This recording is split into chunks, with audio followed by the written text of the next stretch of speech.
this session of Amrit Kal Mentors talk. So this is a flagship initiative by Mentor Cloud, and it is also a part of Amrit Kal Mentors movement. Which is inspired by the vision of Viksit Bharat 2047. And here the idea is to bring in the students who want to learn more from the leaders, change makers, who actually are shaping the India's future through maybe innovation, policy making, economics, and a lot of data-driven decision making. And today we have with us Dr. Badri Narayanan Gopalakrishnan. He is a global renowned economist, policy expert, and strategy leader with over 25 years of experience in multi-sectoral experiences, say academia, corporates, government advisory, and international organizations, and also startups.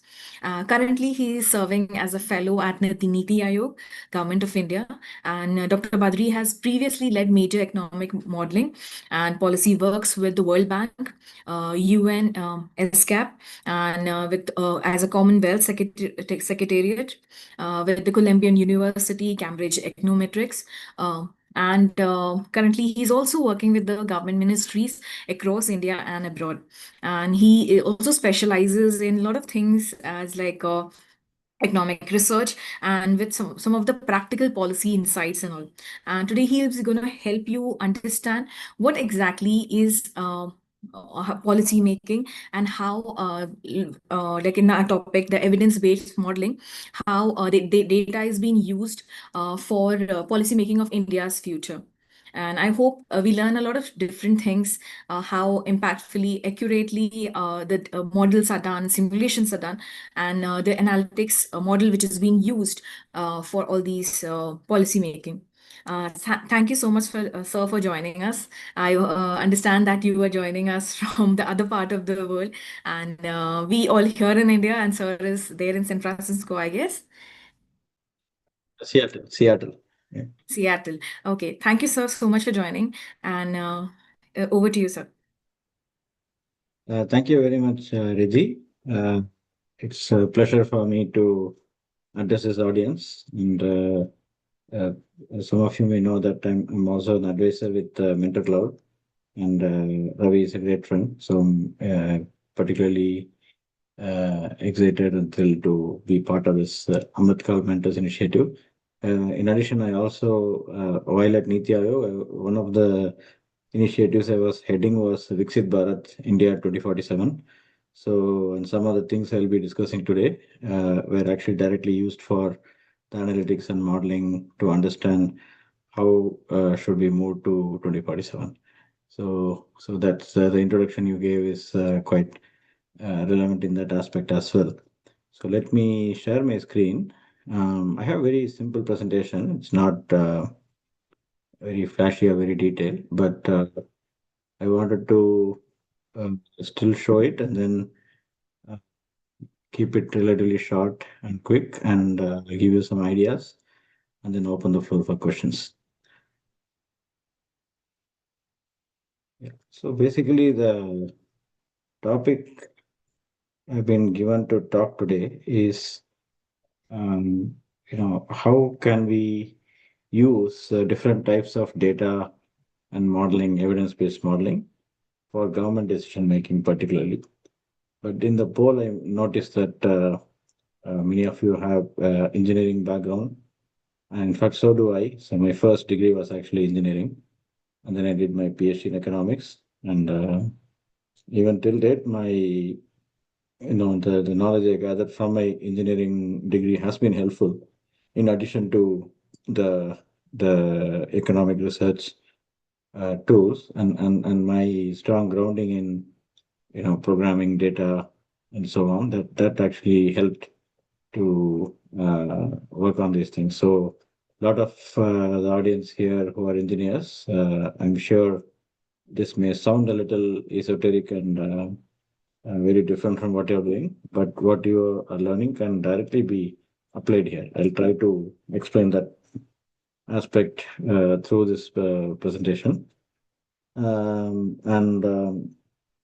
Also, I noticed, yeah, many of you are more interested in applications of data and research, even more than policies.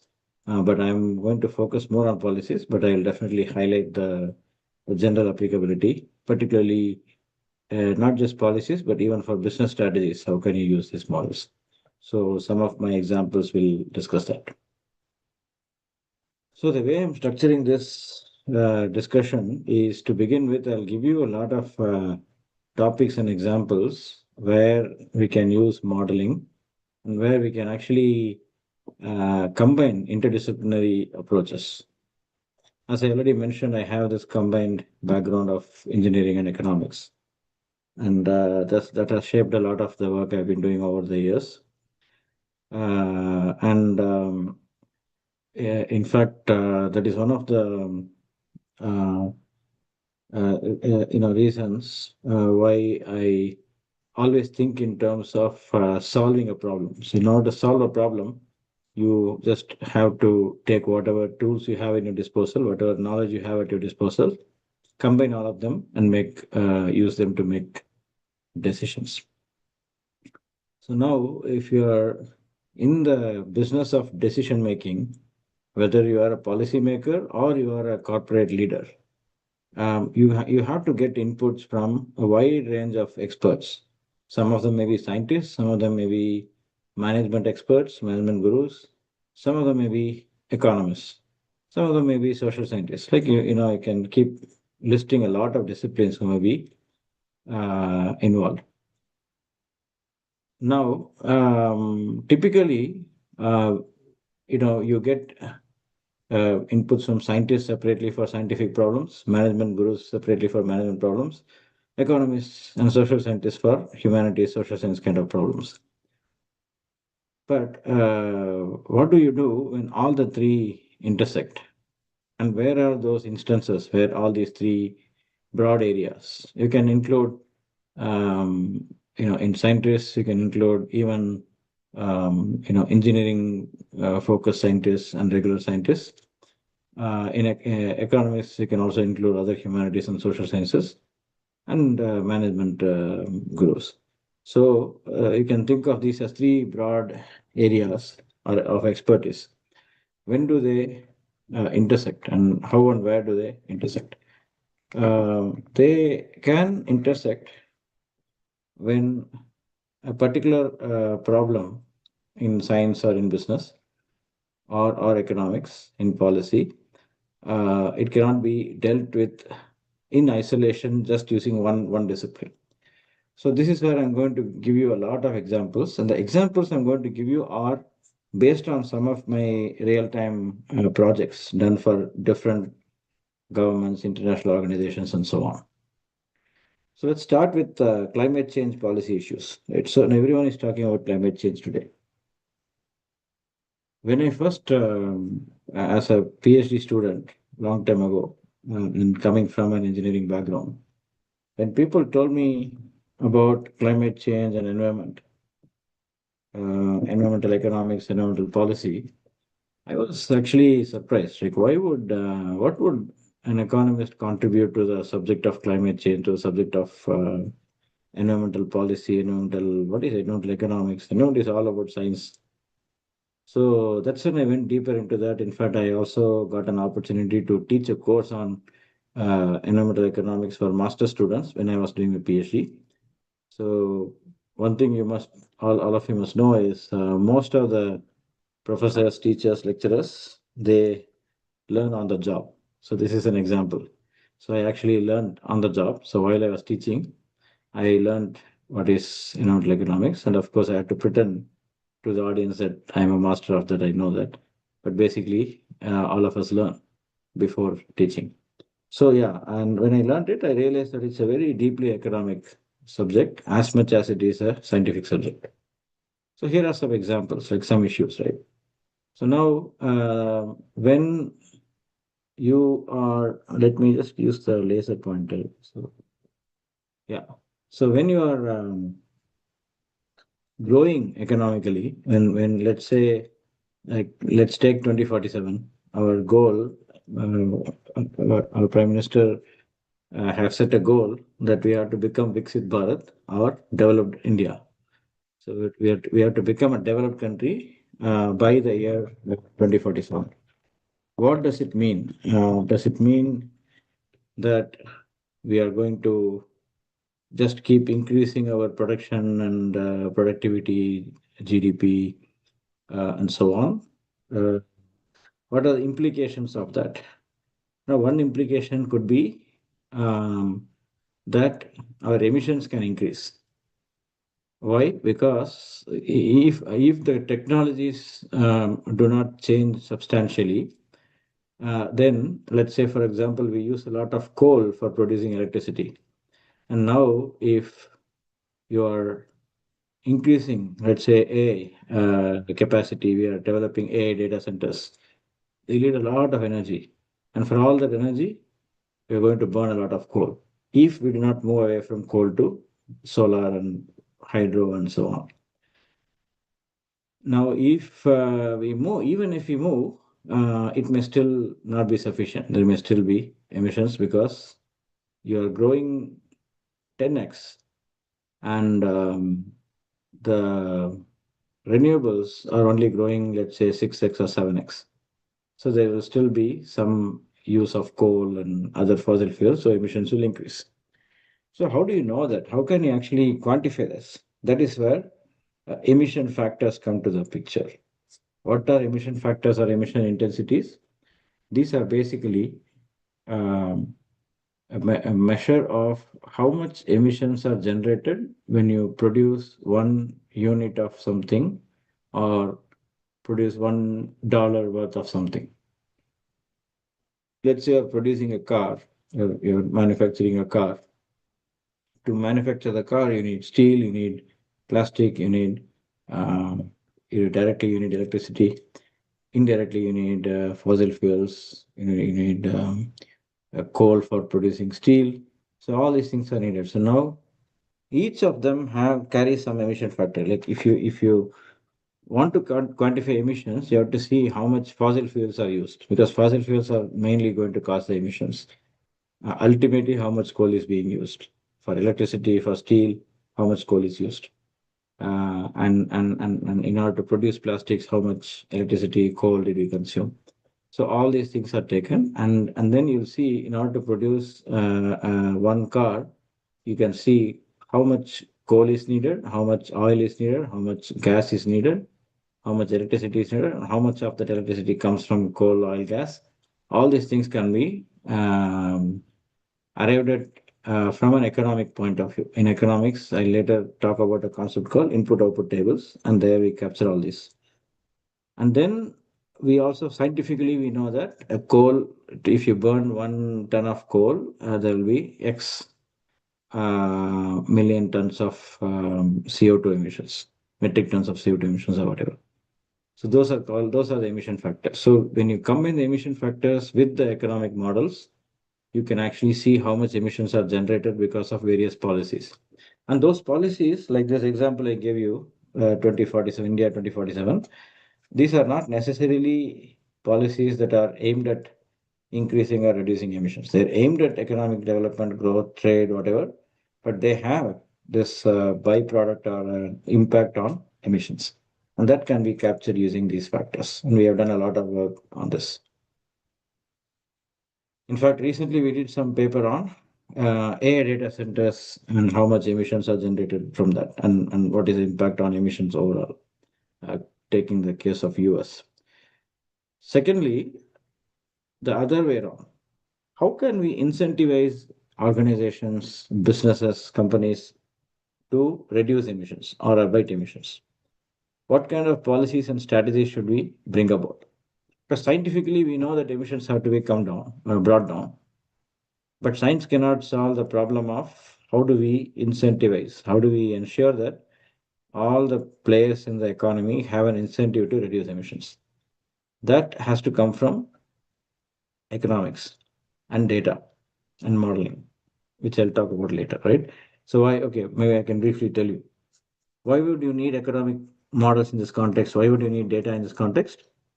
Because you have to see what drives the people, what drives the companies, corporations to move away from coal, move towards oil, move away from oil, move towards gas, move away from gas, move towards electricity. Within electricity, move away from fossil fuels, go towards renewables. What incentivizes people? Ultimately, people or industries are going to be motivated by prices, costs. So, what if you reduce prices, costs of renewable energy commodities? What if you invest in them?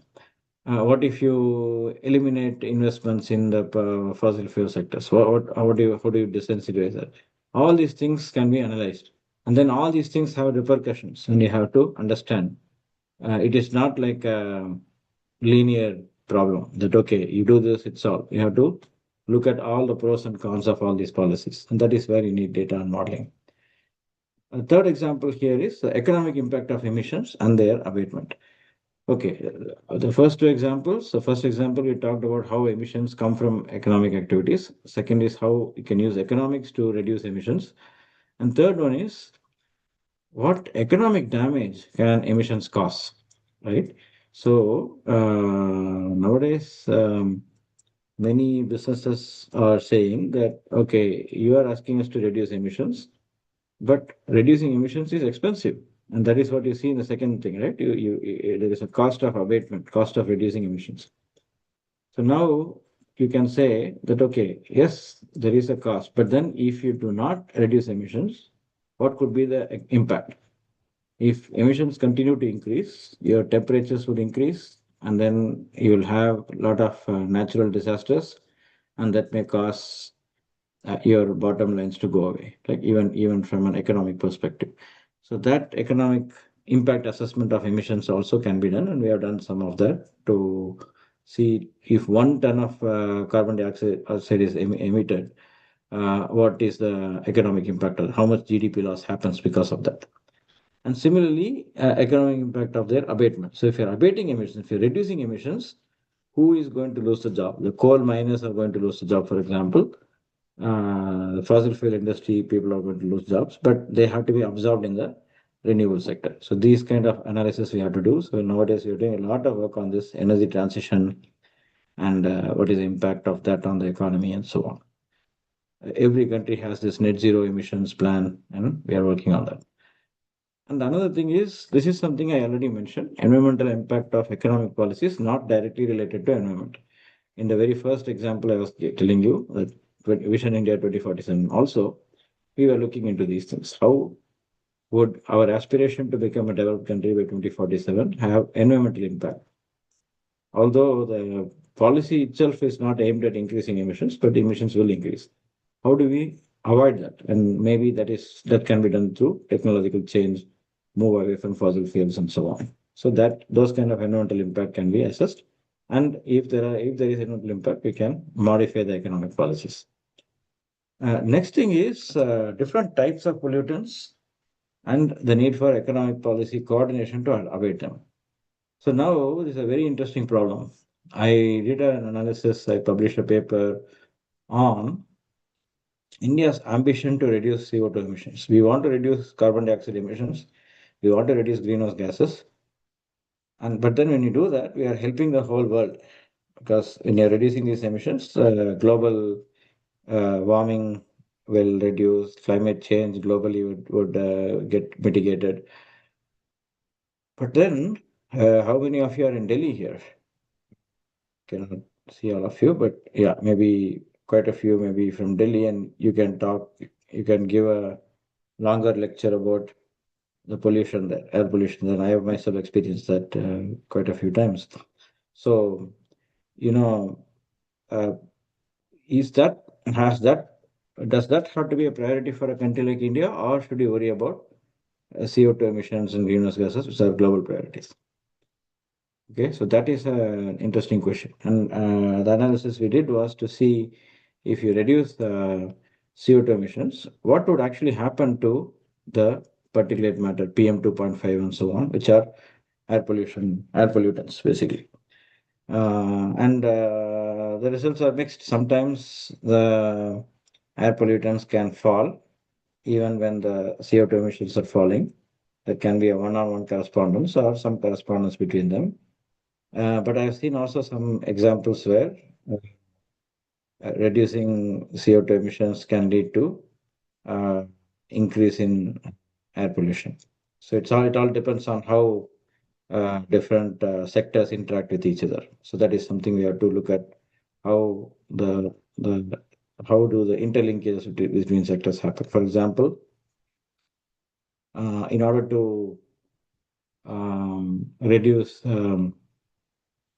CO2 emissions using fossil fuels, let's say you're moving to some biofuels, and biofuels may not directly emit the kind of emissions, CO2 emissions coming from fossil fuels, but then the production of biofuels also can create methane and other agriculture related emissions.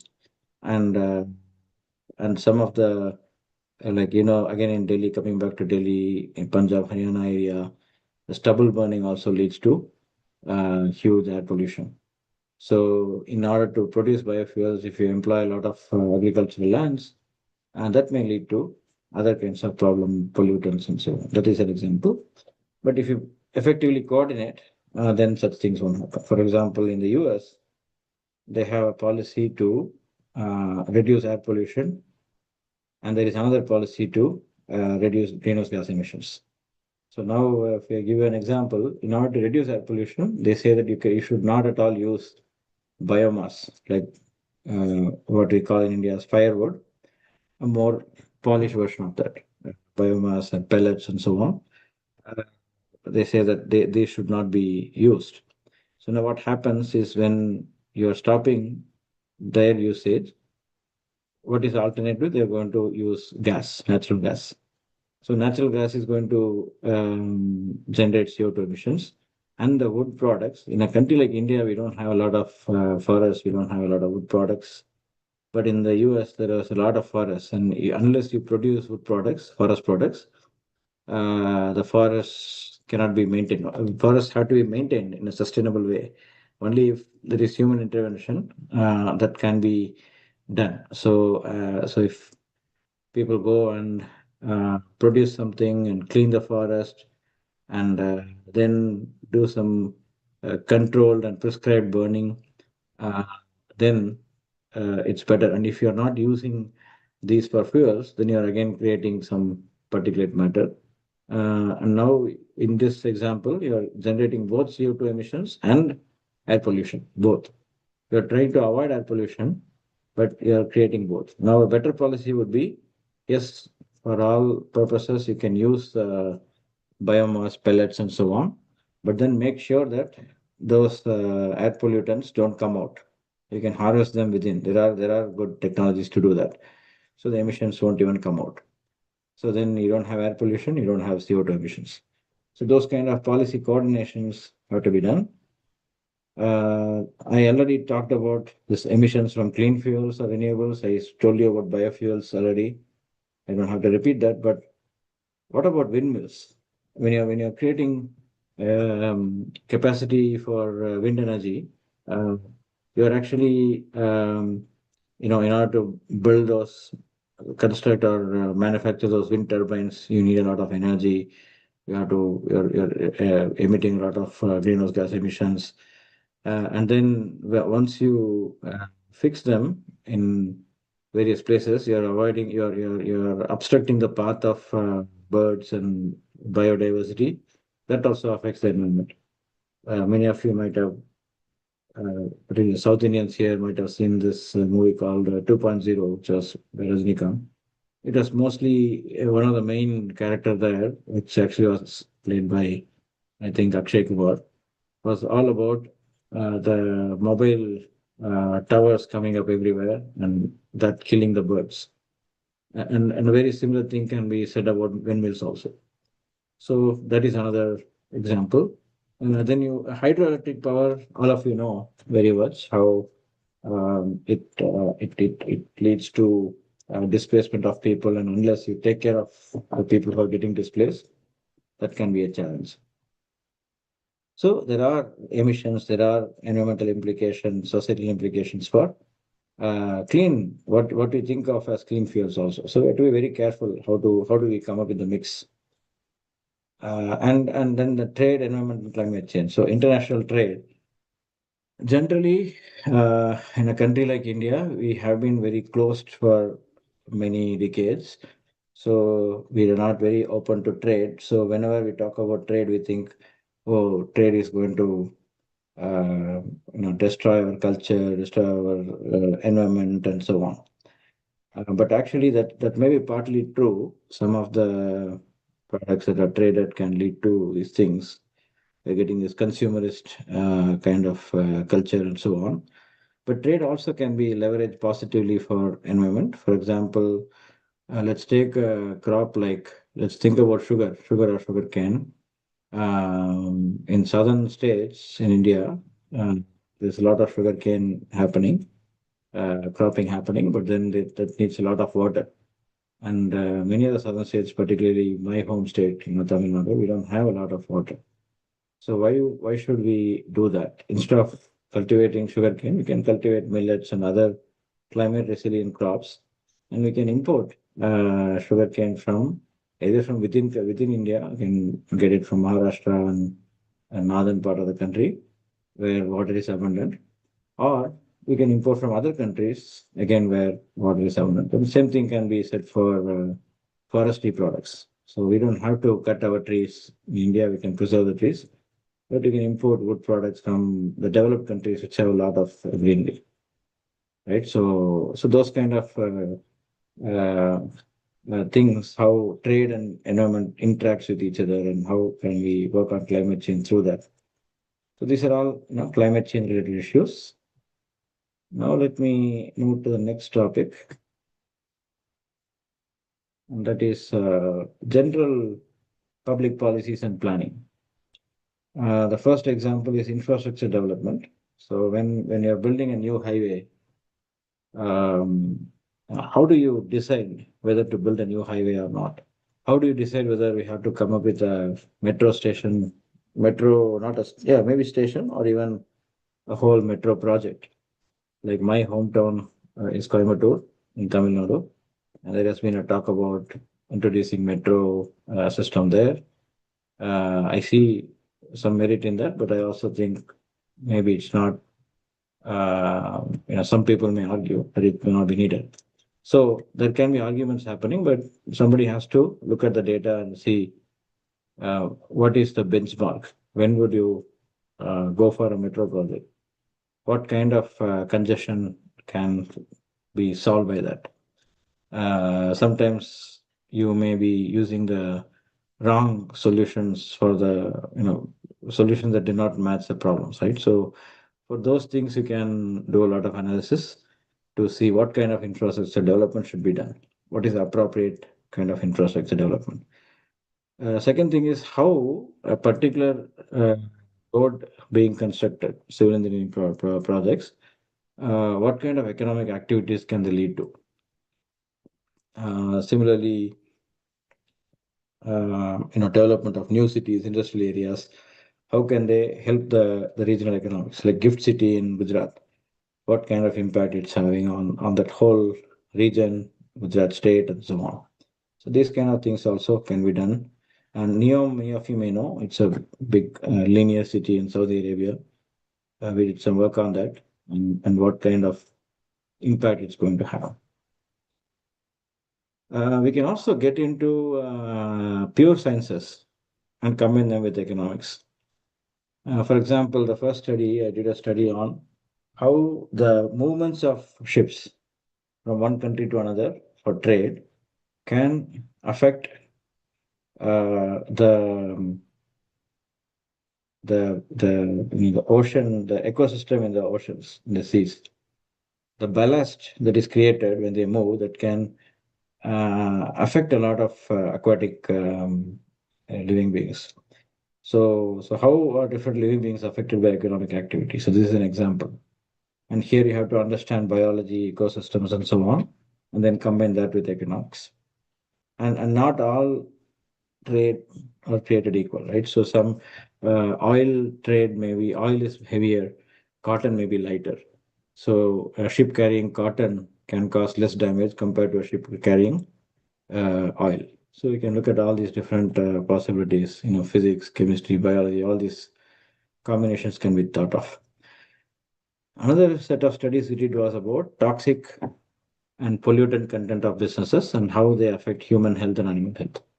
One example is nanomaterials. So nanotechnology is very popular and it solves a lot of problems, but it also creates problems.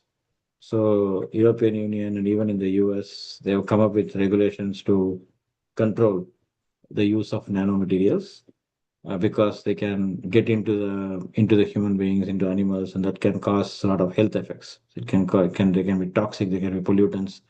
So there's a lot of research done on that, and we also did some study on how to regulate them and what is the economic benefit, economic cost of doing that.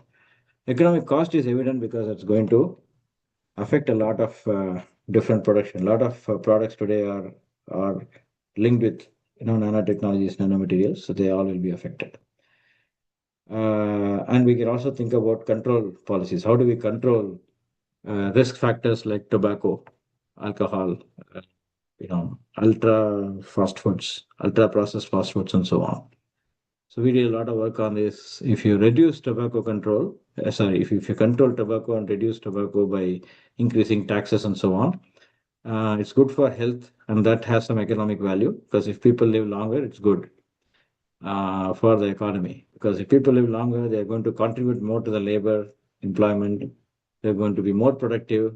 They're also going to consume more. People live longer, they consume more. And that also adds to the economy. So if a lot of people die because of cancer coming from tobacco, that's going to cause a lot of economic damage. But at the same time, if tobacco is controlled heavily, the tobacco industry will get affected and they'll lay off people and farmers will get affected. So how do we address this dichotomy? Like on one hand, you want to reduce tobacco. On the other hand, tobacco reduction leads to economic losses.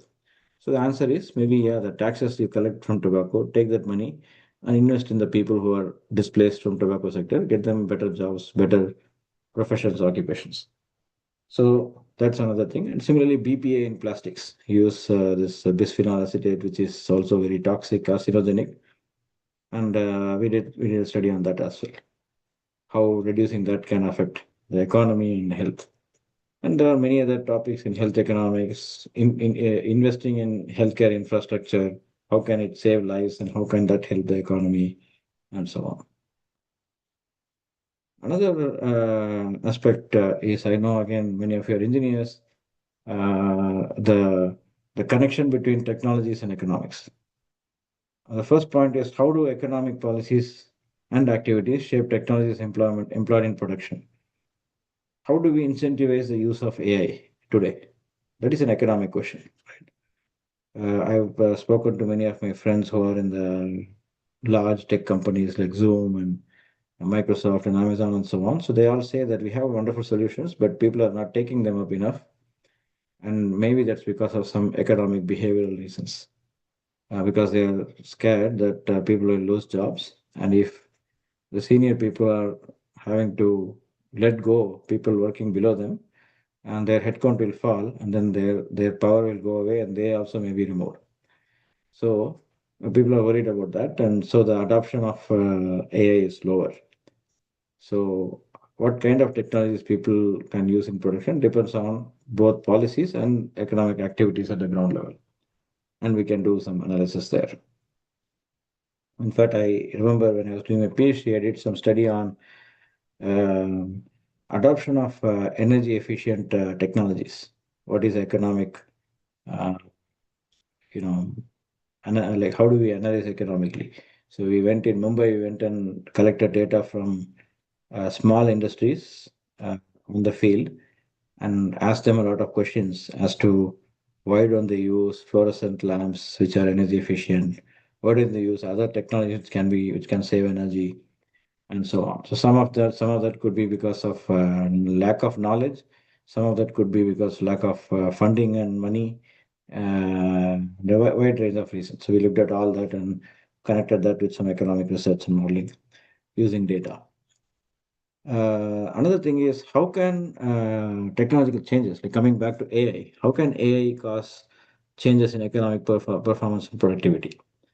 What are the channels? What exactly is a channel through which AI can reduce inefficiencies, increase efficiencies, and then what is the impact of that on jobs? So another interesting thing is demographics. So we all say that India is among the uh, countries with largest youth population, youngest population, and we may continue that trend until like 2050 or something. Whereas Chinese are already aging, Japanese have aged a lot, Europeans are aging, and so on. So the demographics, how this aging is going to affect your productivity and other aspects, economic aspects. How do they get combined with policies and technology? So like in Vision 2047, that is an important point. Like we are a young population, so we have the wherewithal to keep growing very rapidly. But then the nexus, how do they all get along with together? For example, look at food security and agricultural yield. For a long time, we have been increasing the yield. But right now, in the last few years, it has got saturated. We cannot increase the yield a lot. So how do we actually ensure that everyone gets food security globally? Maybe with some innovations. And genetically modified crops are not completely acceptable. So how do we do? What else can we do? So all this can be coming from economics and scientific knowledge. We did some research on how green revolution, what kind of economic impact did green revolution have?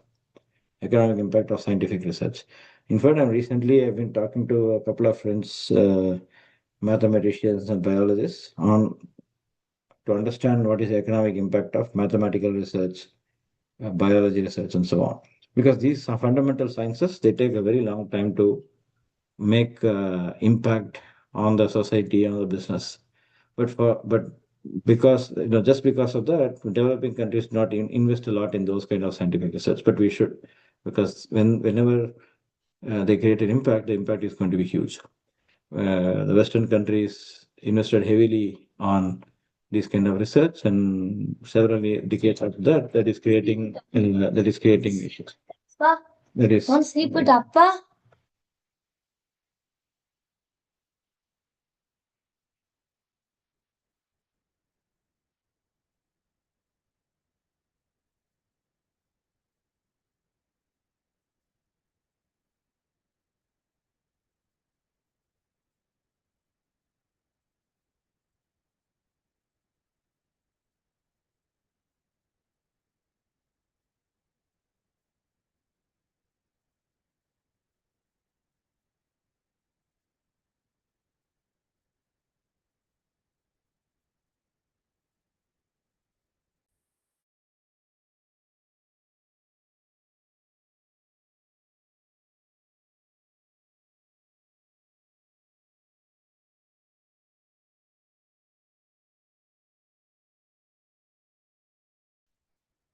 Yeah, sorry, it's late in the night, so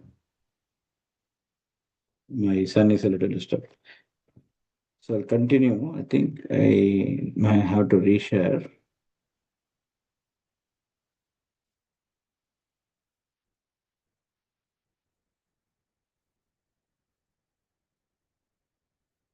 Okay. So yeah, and I was coming here. So economic viability of new technology. So green revolution I already mentioned, and the last example is how can new technologies be assessed for their economic viability? Uh, like blockchain has been thought about for a long time. What is the viability of that, and those kind of things. We have also been doing a lot of work on. Another set of questions is, okay, so far I've been talking about policies. What about strategies at a micro level, business strategies? So the business strategies can, also be assessed for economic benefits. So if companies investing in CSR, corporate social responsibility, ESG, environmental and social governance, these kind of initiatives, can they result in economic benefits? if they follow profit maximizing approaches, regular approaches, can that lead for the businesses to to adopt such strategies? If they're only focusing on increasing their profits, will that be compatible with this kind of CSR kind of strategies? And how do you reduce pollution or emissions when abatement is costly? So when it is very expensive to reduce pollution and emissions, maybe small firms can do it collectively. I've looked at, for example, the textile industries in Gujarat and in Tamil Nadu. So when they're producing a lot of effluent from dyeing, coloring firms and so on, processing firms, and that was polluting the rivers. The best way to address that kind of issue is to either subsidize the firms so that they can do it, or let the firms do it collectively. Many firms together they can do it. So these are all some examples of applications of these at the business level. Another idea that we have explored is scarcity of resources used for alternative purposes. So for biofuels, I spoke about earlier, there is this food versus fuel debate. So corn or maize, as we say, it's essential for food, but the same thing is used for biofuels. So do we use a limited land that we have, agricultural land that we have, for food or for fuel? So that has been a major debate, and we did some analysis on that, particularly in 2008 when we had both global food crisis and global oil crisis. We had this problem, and we had to look at this. Another thing is there can be interaction between engineering, computer science kind of approaches and economic business research. So, for example, if you go to a company like Amazon, there are a lot of economists there, and they collaborate very closely with engineers. And for example, recommendation systems that you see when you buy something in Amazon, you see it's going to recommend something else to you. This is all usually done using some algorithms called vector space algorithms and so on. So those can be also fine-tuned using economic concepts like elasticities. So price responsiveness or quality rating responsiveness and so on. So that's something, behavioral economics can help computational methods. Similarly, data mining, all the data science methods can be used in economics and vice versa. So we did some work on pattern change mining. So let's say that in the industries, let's say you have a retail company, and in the retail store you have different products arranged in different places, and there are marketing philosophies for that. So if you have milk, you'll have people who buy milk will also buy curd and will also buy butter. So if you keep milk, all the dairy products together, it will go well. But over the years, maybe people who buy milk may also buy cheese, or they may also buy, tofu, right? So these patterns can change over time. So we can mine these things using fuzzy logic and so on. So, and we can also have some economics here, and we did some research on that. Applying data mining for economic problems and applying economics for data mining. So, one major debate that has been happening in the area of data science is that can we use data blindly to make decisions, or we need in-depth understanding of the systems beyond data, and without even data, like completely using theoretical understanding and practical understanding, without any actual numbers and actual evidence, we can solve problems. So there are two different set of people arguing for this and that. So my thought process has been somewhere in the middle. So we have to use data extensively for decision making, but then we also need some specialist expertise, specialist knowledge, which may not just come from data. It may only come from some trials and errors and on the ground knowledge. So economics is an example, using economics to interpret data. Similarly, using physics or chemistry or engineering subjects to interpret data can be very helpful. So I like that combination. So visualization of economic data sets for policies and business. So we have developed a lot of visually appealing models, dashboards to understand economic data sets. It can be used for policymakers, it can be used for business leaders. Similarly, we have also used some engineering applications like complex network science and applied that to trade networks. How the different trade networks are evolving over time. Like some very fascinating findings came from that. Like China in the 90s was a very isolated point, but over time it became like a major hub for the world. So all this evolution of networks, hubs and spokes, it's very interesting to see. So we applied all these concepts from engineering in economics. Okay, so I want to have more discussion, so I'll just wrap it up with two more slides. This slide will be more like the overview. What are the different approaches? I gave you a lot of examples how we can do, uh, what are the different problems we can solve, how we can use data. But here are some approaches. These are not exhaustive, but I'm just giving you some ideas. There are two types of evidence-based modeling approaches. So one is called ex post. Ex post is doing something after the policy is implemented. So or after something happens. Like if you talk to economists, one very common topic would be the impact of 1991 reforms on the economy. Because 1991 is a long time ago. So you've done a lot of data after that, a lot of data before that. You compare how that 1991 reforms affected the economy, or maybe demonetization or GST. So all these things are exposed, examples for exposed. And we have approaches like statistical methods, econometrics, and so on to do that. In the recent years, of course, we're using a lot of machine learning, data science, AI kind of tools. Similarly, there are ex ante approaches, which are basically to do the uh, modeling before something happens. Like when India is negotiating a trade agreement with the US, and we are doing a lot of analysis on this before it happens.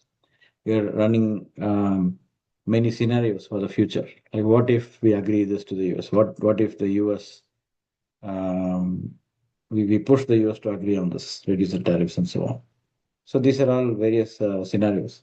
So for this, we have various approaches. You can take time series analytics. You can look at a long time series and then you can forecast using econometrics, AI, ML, data science, and so on.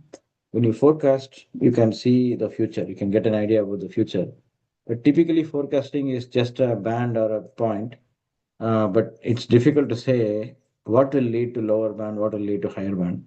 So for that, you can do scenarios based modeling. You can say, okay, if US reduces tariffs from 50% to 25%, what will be the impact? If the entire 50% goes away, what will be the impact? If 50% goes up to 100%, what will be the impact? So we can do all these different scenarios and we'll have some kind of white box approach, right? So you have the black box approach and white box approach. Black box is just saying that, okay, my model is great. I'm giving you the numbers, just believe in them. White box or explainable model approaches, you're going to tell the reasons why you believe in this. So for the explainable systems, we use something called CGE or computable general equilibrium modeling. And that's what I'll briefly, talk about. And a lot of the analysis I did for like the examples I gave you, we used this kind of framework, computable general equilibrium framework. So I will just explain what is general equilibrium. So general equilibrium is in physics, we have the concept of equilibrium. If you have a glass of water and it is on the table, you don't disturb it for hours together. It's going to stay still unless there is an earthquake or something. Otherwise, it's going to stay still. So, but we all know that the molecules keep going up and down. They'll keep moving around. But this is a stable state or equilibrium. And now, if you throw a stone into that, then the equilibrium is disturbed. Then the molecules will wildly go up and down, and they'll change their positions a lot and so on. But again, if you give it a few hours, it will come back to a new equilibrium. So between the old equilibrium and the new equilibrium, and because of the disturbance that you created, there's going to be a lot of changes in the molecules situation. In I'm talking about physics, right? So if you can always measure how much do the molecules move and so on. Very similar concept is applied to the economic system. So our world is an economic system. There is an equilibrium in the sense supply equals demand, and there is a tendency for supply to equal demand. So when the producers are producing something, they're really eager to sell it, and then somebody has to buy it. If people don't buy, eventually they're going to buy, and the prices can come down to make sure that people buy, or they're just going to reduce the supply. They're just going to throw away. If well, let's say you're a farmer, you're producing fruits, you're selling it in the market. If people don't buy, whatever is remaining, you're just going to throw away. So your supply also goes down. Eventually, supply equals demand. So that is the glass of water moving from one equilibrium to another. And here the stone that is thrown at the glass of water is, in this context, in economic context, is like a policy change or a technological change. So this is the general equilibrium. It is a theory, and it was developed by uh, people like Kenneth Arrow and Debreu. They got the Nobel Prize of Economics. But then for a long time, it just stayed as a theory, mathematical theory. And then input-output tables were developed by Leontief, who also got a Nobel Prize. And that led to computation. Like some numbers were introduced to these mathematical theories. When you combine the numbers with the general equilibrium theory, it becomes computable general equilibrium. So the solution can be computed. And the word general is used here because it is for the entire economy. The opposite of general equilibrium is partial equilibrium. So you can just take agriculture as a market and see what happens to that. That becomes partial equilibrium. But you are looking at the entire market, so entire economy, all the markets in the economy. So it's called general equilibrium. Another name is also applied general equilibrium. So a lot of economic theories are used. We have a lot of different schools of economics. One of them is called neoclassical, and we also have Keynesian, classical, and many other schools. And all the each of them has a different set of theories.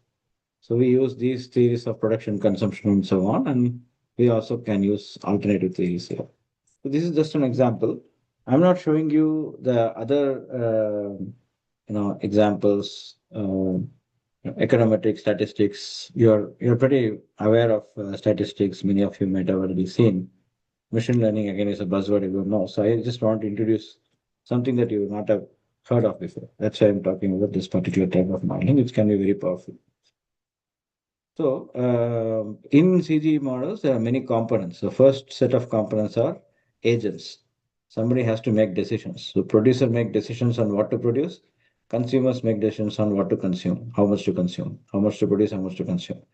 And they use factors. What are the factors? These are land, labor, capital, natural resources. These cannot be produced, but they just exist because there is land. People just spend their labor, and the capital is just invested. Natural resources just exist. So these are all not produced, but they exist.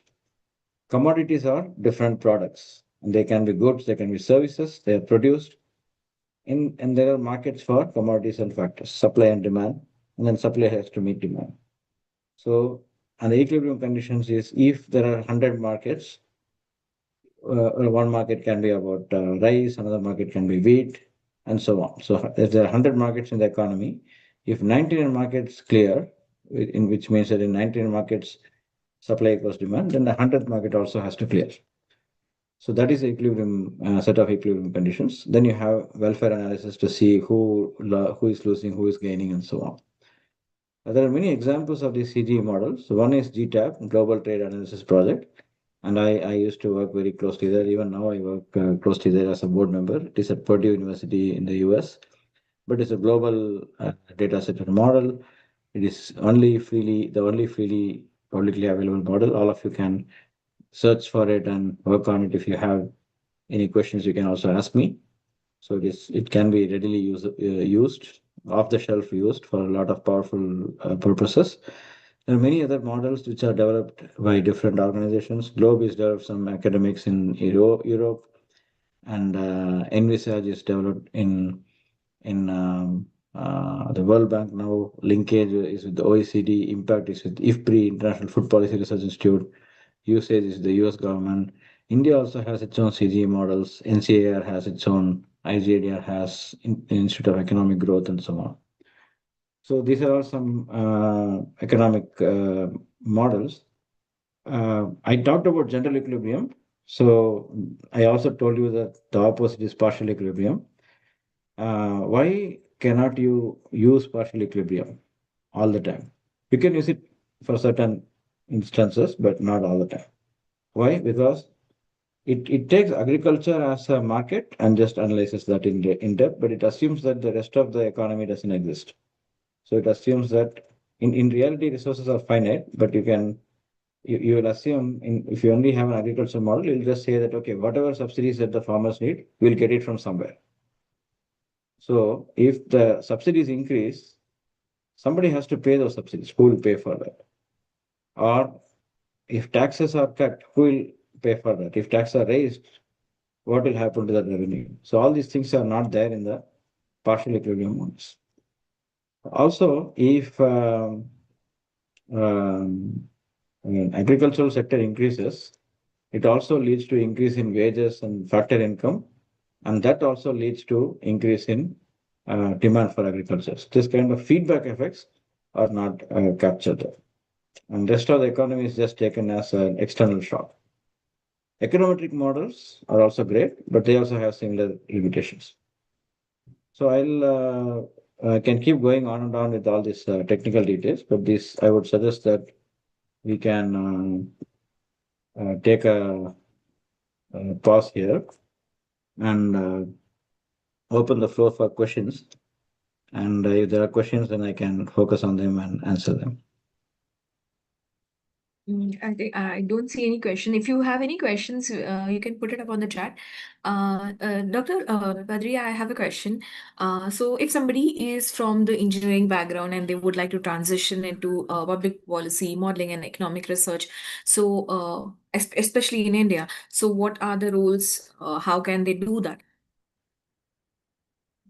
Yeah, so let me go to the last slide. Yeah. So nowadays there are a lot of openings, even for people with undergraduate degree and master's degree in this area. So if you are interested in policy research, particularly if you want to leverage your engineering background, like for example, I know people working in AI policy strategy, blockchain policy strategy, or energy, environment, water, these kind of issues. So there are think tanks who actually value expertise in these areas. So you have academic background in these areas, but if you also while you are studying, if you also collaborate with professors, help them publish papers and so on, you will be able to exhibit that you're interested in doing these things, and then it is going to be um, relatively easier for you to get into a think tank or research institute kind of organizations as let's say as a research assistant or research associate, and then on the job you can learn more and more. Maybe you can do PhD on I know people who do PhD part-time while working, and then you become an expert, and then you advise the policymakers. If you work in many of the think tanks, you'll be directly working with the policymakers. The other option is the option that I took and many others take is if you're really sure about this, you want to do research that can contribute to policy, you can do a full-time PhD, and there you'll get a really good ecosystem to uh, cater your cater to your needs and the interest that you have, and get specialized in a particular area. So those are some options. But yeah, you can also continue working even without doing a PhD. You can be an expert and analyst who has very in-depth knowledge about these things over time. What I see is particularly engineering students have greater potential, I would say, than even humanities students in some instances, because of two reasons. One is when you do the engineering and science kind of degrees, you you have a very good analytical way of thinking. In fact, for me also, that is one of the advantages that I'm able to think analytically, and we also solve problems. So that is actually a very important asset, particularly for engineering students, because engineering students take all the knowledge that they have. You have a lot of learn a lot of mathematics, sciences, and so on. But ultimately, if you throw a problem at you, we will try to develop some solutions. So that solution-based approach can be very helpful. And you won't be generally the engineering students are not scared of programming and very technical things. So which is something that can be helpful. You can leverage those skills. And also the other thing is when you're doing a particular engineering discipline, you get some hands-on experience in that particular field. If you are a mechanical engineer, you learn a lot about machines, you go to the industry, see how they function and so on. That also can directly help you for policy making. Like when I was doing economics PhD, we started learning about production function, utilities, and so on. But if you only have economics background from the beginning, you think of these as abstract things. But if you have an engineering background, so you will know that what is like you know what how does the production function actually work, because you have seen in the factory, you have worked in a factory or seen in factory how things are produced. So these are different kind of skill sets that can really help. Being an engineer can help you, but definitely there are cons or like drawbacks or difficulties for engineers to uh, navigate through in policy making, policy analytics, and those are things where the humanities students can excel, which is like being able to think in a philosophical way, in a qualitative way, in a understanding the context from a historical perspective, cultural perspective, socio-economic perspective. These things sometimes the engineers struggle. So, like when I transitioned from engineering to economics, I was struggling in the beginning. Like I was thinking, like, why do we have to study all these things? These things appear very simplistic. But then, if you go deeper, you'll find that oh, it's not simple. There are many layers here. So the depth and the philosophical way of understanding things is generally, and also the gray area kind of thinking, because engineers are always we always think in black and white terms, but nothing is completely right and completely wrong. So and that is basically how economics as a discipline is, and policy making as a discipline is, or even business strategy. So you have to understand those things. So I think these are the benefits of engineering students and humanities students. So you can leverage that. But from a practical point of view, I would suggest if plan to do masters, definitely consider thinking about policies. You can easily relate to some of the policies that are happening. Right? As I gave you a lot of examples. Whatever discipline you are from, you can try to, like if you're a civil engineering masters, you can always do some work on urban planning, road construction, their policy impact, and so on. If you're a computer science engineer, you can try to understand the socio-economic implications of AI, or even get technical. See, come up with some AI strategies for some policy making. Like in India, there are big revolutions happening, and we are leading the world in how to leverage technology for social inclusion, socio-economic inclusion. While the rest of the world is talking about digital divide and so on, we are talking about how digital technologies can reach the masses. How did that happen? That only happened because some engineers worked with the policymakers and developed those technologies, right? So you have to have that you don't even have to always work on research papers and publish articles and so on. You can even do this kind of develop solutions that can directly help policy. So yeah, whichever discipline you are studying, you can try to leverage that instead of running away from that. Like I know a lot of my friends, my undergrad was in textile engineering, textile technology. It's a very niche area. And many people advise me that just forget about it. You got into economics, don't even think about textiles. But even today, I do think about it. I do keep doing research on textile industry in India because I really know that field very deeply because I've seen the missions, I've seen the people working in that. Many of my friends are in the field. I have a lot of ecosystem there. But of course, I do many more things, and textile is just a small part of what I do. But that is, I always, even for my PhD, I worked on textile industry. So never shy away from your discipline that you first study. Whatever, like even some of you may move from humanities to computer science. You should definitely keep your humanities knowledge intact and growing it because today the biggest thing that is missing in the whole AI discussion is the human way of thinking about it, the humanities way of thinking about it.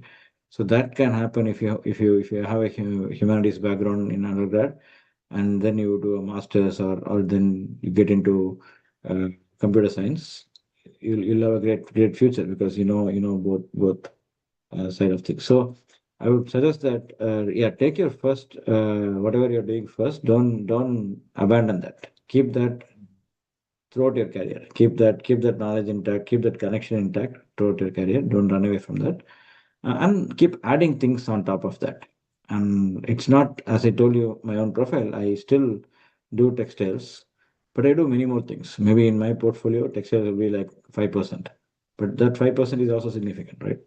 So I would suggest that to leverage what you have studied to go further, stay connected with your roots, and try to publish articles, write, collaborate with the senior people in the industry, in academia, in policy. Offer your services to help them address their pain points in policies, in strategies. So all this can lead to your career in this area: policy, analytics, business strategy analytics, and so on. Thank you, Dr. Badri, for answering that. So I would also have another question. So if somebody is already planning to get into policy making and the economics, so is what kind of a work routine would they have? Like if any student wants to understand that.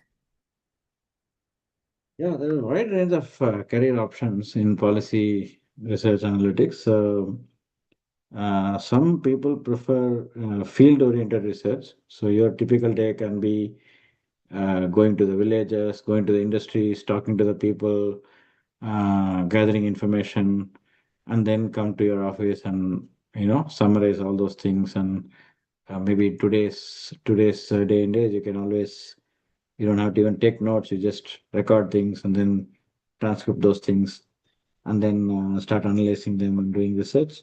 So the kind of work I've been doing is I do a little bit of that. I don't do a lot of field research because my field research is mostly like talking to people on the ground, maybe doing it remotely or maybe doing it on the go. But most of my work is secondary research. So I have the data and I connect with the people, the decision makers, key decision makers. They tell the pain points and I analyze the data and see um, how to solve these problems.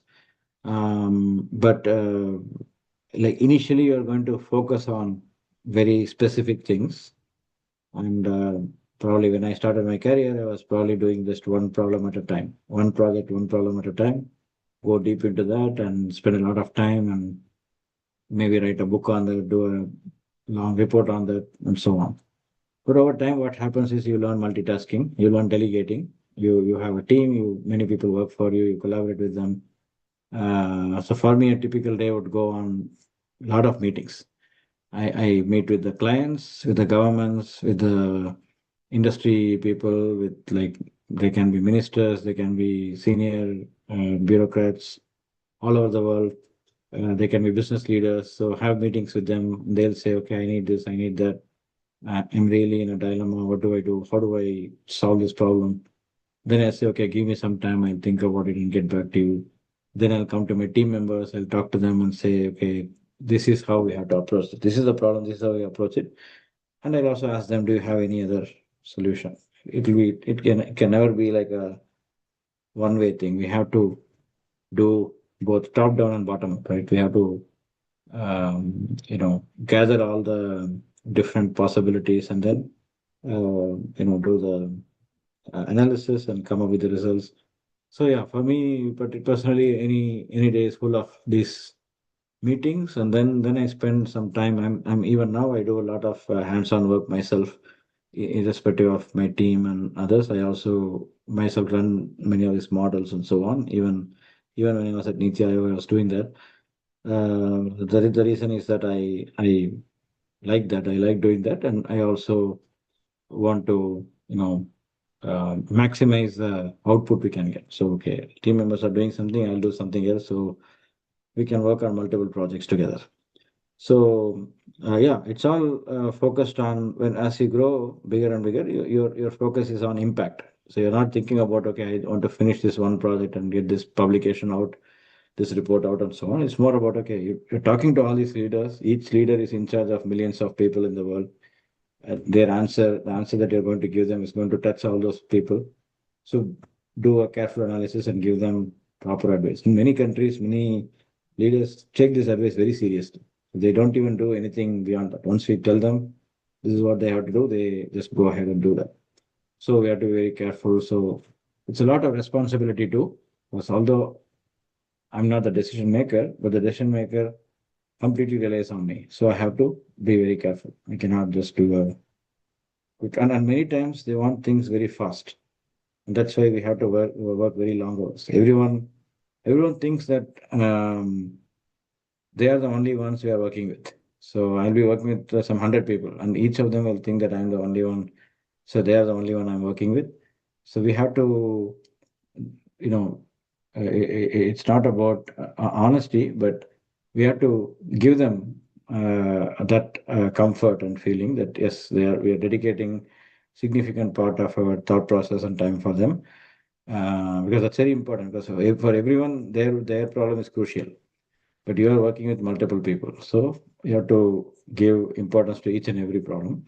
That is where delegation comes into picture. So you have good people who work for you, work with you, and all you have to do is to have a conversation with them to understand what is needed to be done and how far they have progressed and what's the quality and how can we improve it. All these things you have to figure out in a call. You don't have time to sit and read some 100 pages of work. That's why you're delegating. So this is the evolution. When you start with very simple things, and then over time you do the same thing that you initially find very complicated. You'll do manyfold of that. So that's, I would say, a typical routine or schedule of this kind of business policy research. It's very fascinating. Every day you are thrown at different types of problems and different types of challenges to solve. So you get a very wide range of exposure compared to, let's say, you are in a product company which is manufacturing something, uh, either tangible engineering products, consumer products, or services, right? So services as in like software products and so on. So in all of this, you're very hyper focused on one particular thing, and which is also good. Some people like that. Some people like that, familiarity with one thing. But I like versatility. I like uh, working on challenging problems, different problems. I don't want to work on the same problem over and over again. So if you have that kind of thought process, then economic modeling, research, strategy consulting, these kind of careers can be interesting for you because every day you don't know what is being thrown at you tomorrow. Some very fascinating question may come to you tomorrow. For example, one fine day I got a call from Hollywood, and they said we want to do a study on some of the things that I done before on trade policy. How would trade policy affect motion pictures industries? And Okay. yeah, so it can be any interesting topic, and with things that you may not even have thought about. That okay, people can people are facing these kind of challenges, so you may get those kind of things. So you get a lot of exposure to wide range of things in this kind of career. So if you like that kind of work, then definitely this is the way to go. But if you like a stable kind of workflow, that okay, this is what I know, this is what I want to do. I want to go deeper and deeper. I want to keep expanding my expertise in that area. Then consulting and economic research. Yeah, even then in economic research you can specialize in one area for throughout your career. Uh, but if you want to do more policy consulting, then you have to be more versatile. Yes. Thank you so much, Dr. Badri, for explaining it so really well. And I think we are almost done. I think we don't have any questions, but then we're just sending out a feedback form to all the students. So whoever has participated, they can just fill in the form. And then if we have more questions related to the career options in terms of policy making and getting into data analytics, they can always get in touch with you. And thank you so much on behalf of the pod team and Mentor Cloud. I really want to extend my heartfelt gratitude that you took your time. We have been chasing you for a very long, almost for 2-3 months, I guess. And then we were able to get in on hold on you. So thank you so much, sir, and sharing your deep insights and a lot about evidence-based modeling, the policy making. While some of the students would have understood, I think some would, for them, it might be a little new because some of them, as we know, knew that they were from engineering background as well. So I think that is all. And to all the students who are participating, thank you so much for being part of this session. And if you have any queries, you can always fill in the feedback form shared in the chat. And if you have any questions, we'll get that answered for you. And I hope if you are making any kind of a decision, getting into economics or maybe into the field of study for policy making. So I think you all are welcome, and you can always take assistance from Dr. Badri and guidance from him. And thank you so much for joining this Amrit Khan Mentors Talk. Thank you, everybody. Have a good day. Good day. And good Thank night you to you, very sir. much. Thank you very much. I would request everybody to quickly fill in the form. We have shared a feedback form. You all can see the feedback form in your chat, and then maybe we can end the session.